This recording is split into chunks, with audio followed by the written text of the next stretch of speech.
ప్రేక్షకులకు నమస్కారం. ప్రతిభా బయోటెక్ సమర్పించు కృష్ణమ్మ పుష్కర సౌందర్యాన్ని మహత్తరంగా ఆవిష్కరిస్తున్న నమామి కృష్ణ ప్రత్యేక కార్యక్రమానికి స్వాగతం. పవర్డ్ బై శుభగృహ ప్రాజెక్ట్స్, సూర్య కుటీర్, వరంగల్.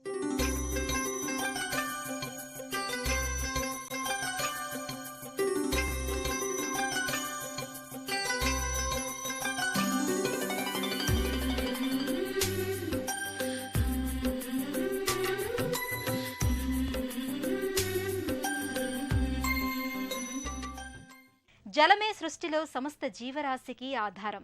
జలం లేకపోతే మానవుల మనుగడే లేదు. పంచానామపి భూతానాం ఆపః శ్రేష్టత్వమాగతాః. పంచభూతాలలో జలమే శ్రేష్టమైనదిగా చెబుతారు. ఆ పోవ ఇదమాసాన్ సలిలీమేవ. ఈ సమస్త సృష్టికి పూర్వం జలం మాత్రమే ఉన్నది. అలాంటి పావన జలనిధి ఉన్న కృష్ణమ్మ పుష్కర సౌందర్యంతో కళకళలాడుతోంది. పుష్కర కృష్ణవేణి శోభా విశేషాల్ని, ప్రత్యేకతల్ని, పుష్కర నేపథ్యాంశాల్ని నేటి ప్రత్యేక కార్యక్రమంలో వీక్షిద్దాం.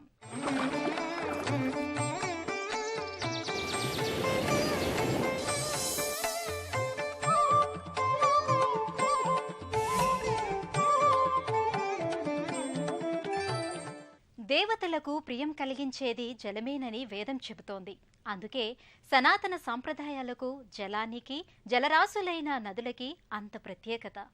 సృష్టి ఆదిలో సర్వ జగత్కారణ రూపంగా జలం భాసిల్లుతుంది. ఎక్కడ జలం ఉంటుందో అక్కడ దేవతలు వర్ధిల్లుతారు.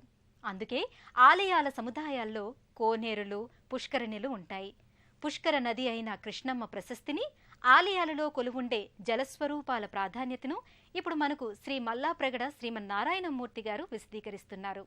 దివ్య పుష్కరిణీ స్నానం దేవతారాధనం తథా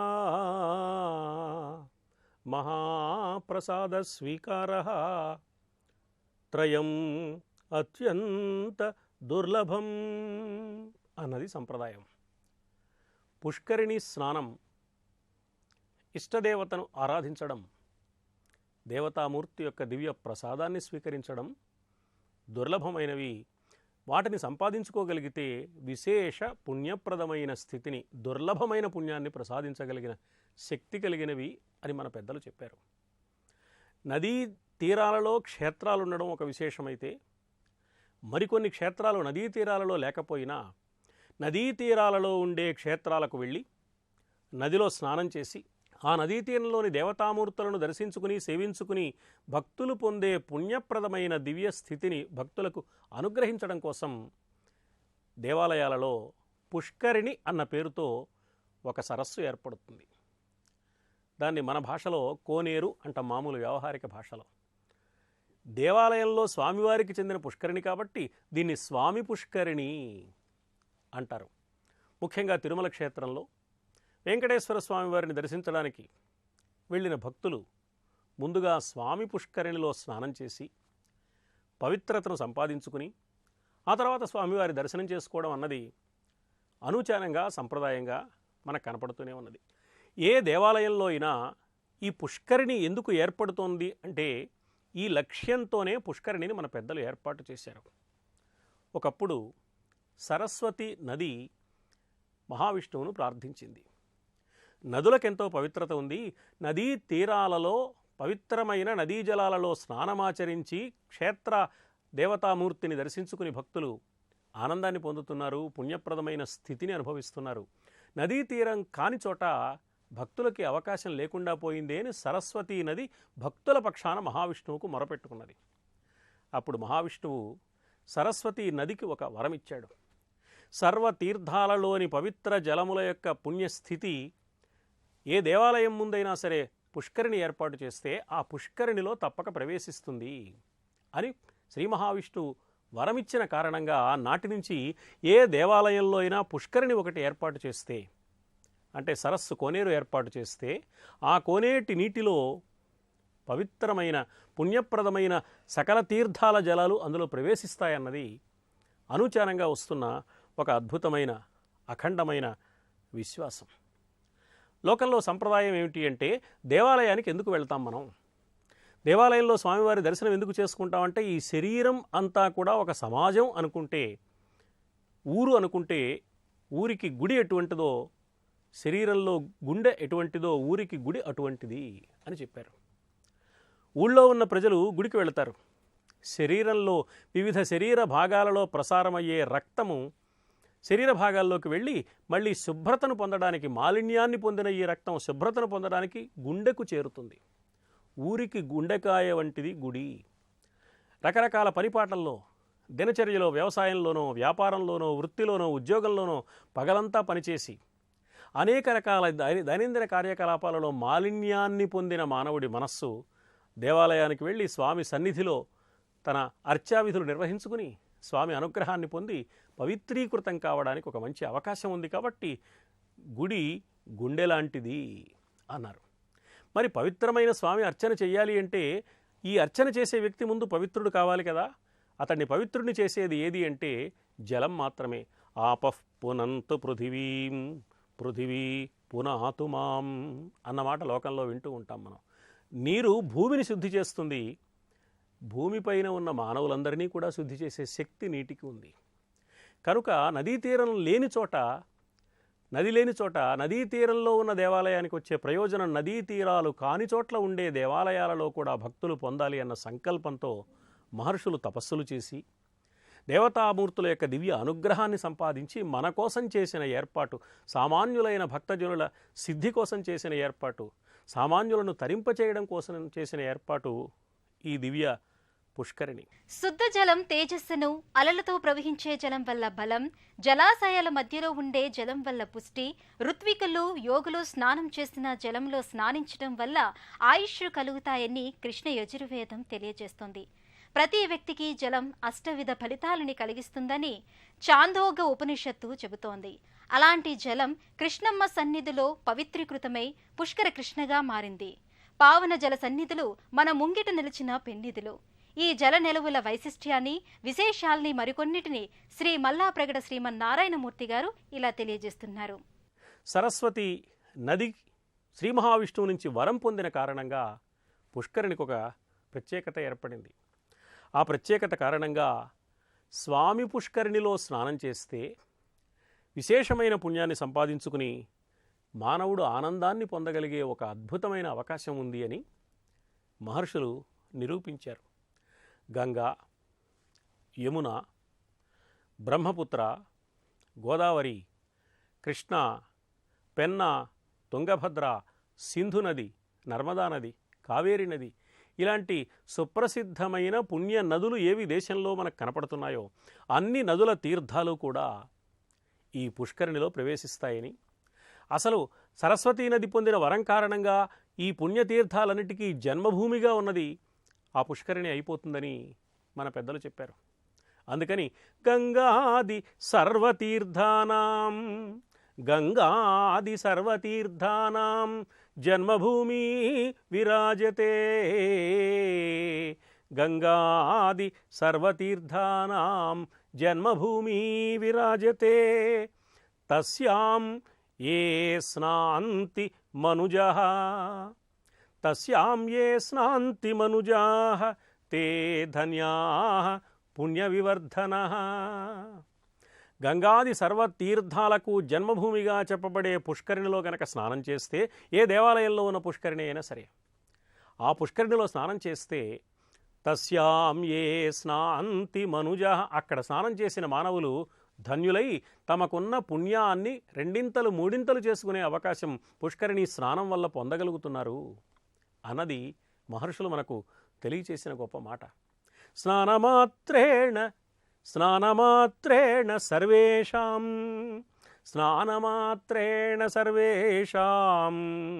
పుణ్య వివర్ధనం, తస్మాత్ పుణ్య వివర్ధనం.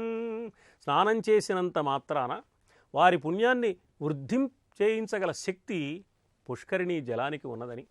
ఎందువల్లంటే పుష్కరిణీ జలం ఎవరో మానవ మాతృలు కోనేరు కావాలని అనుకుంటే ఏర్పాటైంది కాదు. ఈ మానవ మాతృలకు కలిగిన సంకల్పం, మానవులు చేసే ప్రయత్నం వెనక దేవతల యొక్క భావన, మహర్షుల దీవెన మిళితమై ఉన్నది. అందుకని పరమాత్మ సంకల్పానికి అనుగుణంగా ఏర్పడినవి మాత్రమే దేవాలయాలలో ఈవేళ మనకు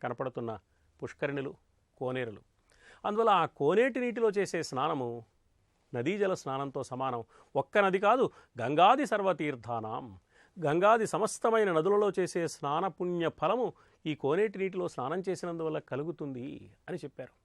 స్వామి దగ్గరికి మనం వెళ్ళాలి అంటే ముందు మనను మనం శుద్ధి చేసుకోవాలి.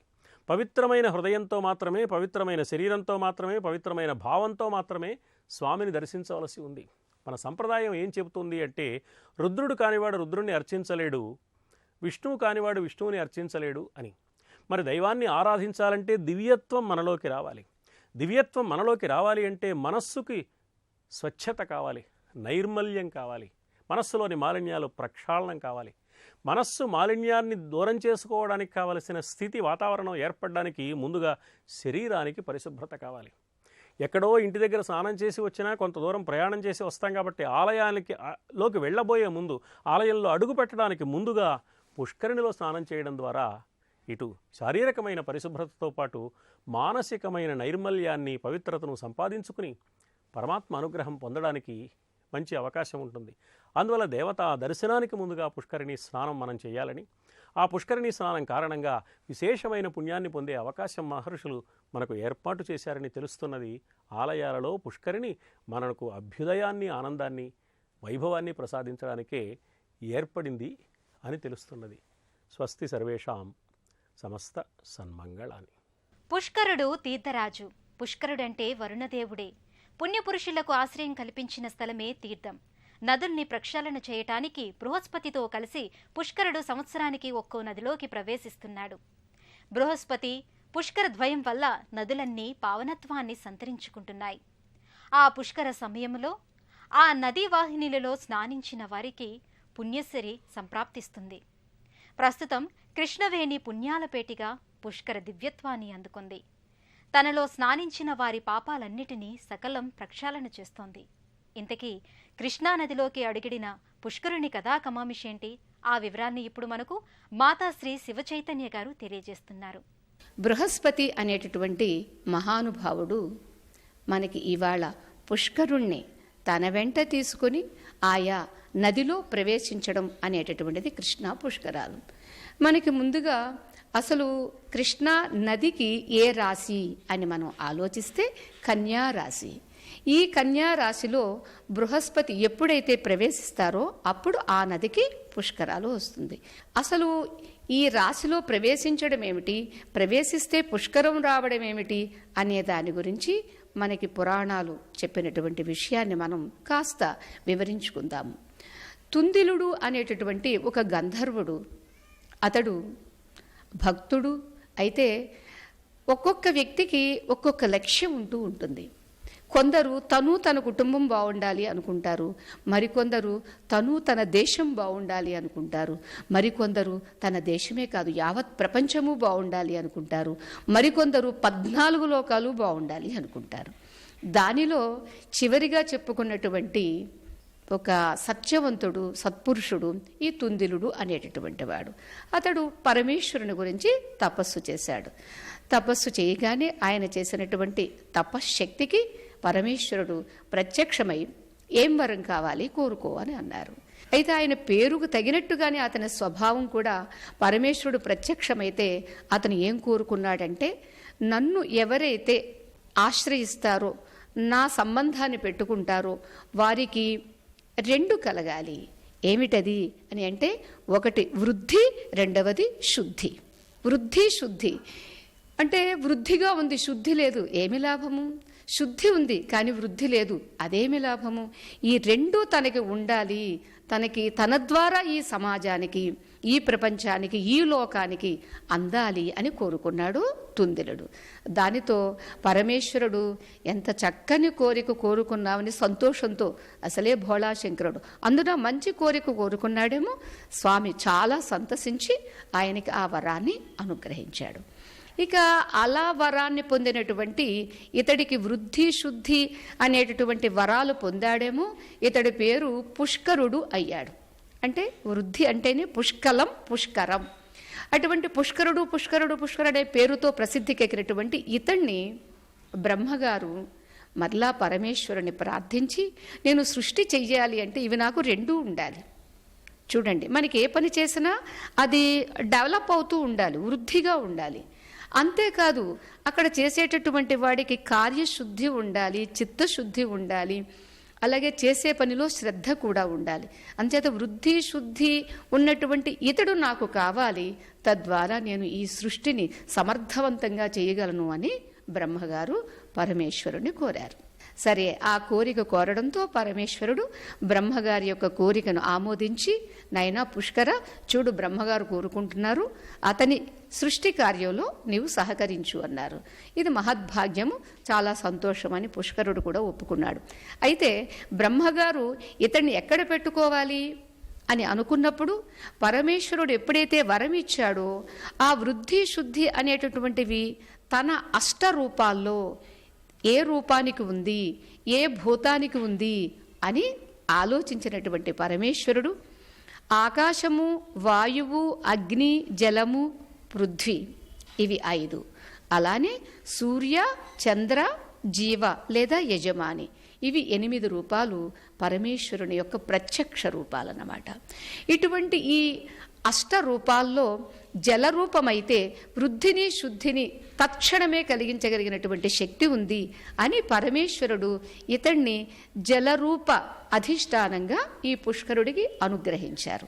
అంచేత జలరూపంగా ఉన్నటువంటి ఈ పుష్కరుణ్ణి బ్రహ్మగారు తన కమండలంలో ఉంచుకొని ఆయన ఎక్కడికి వెళ్తుంటే అక్కడికి వెంట తీసుకుని తను చేసేటటువంటి కార్యంలో, ఇవాళ మనం ఎక్కడికైనా వెళ్తుంటే ఒకటి మర్చిపోకుండా పట్టుకెళ్తాం, ఏమిటది? మంచినీళ్ళ బాటిల్.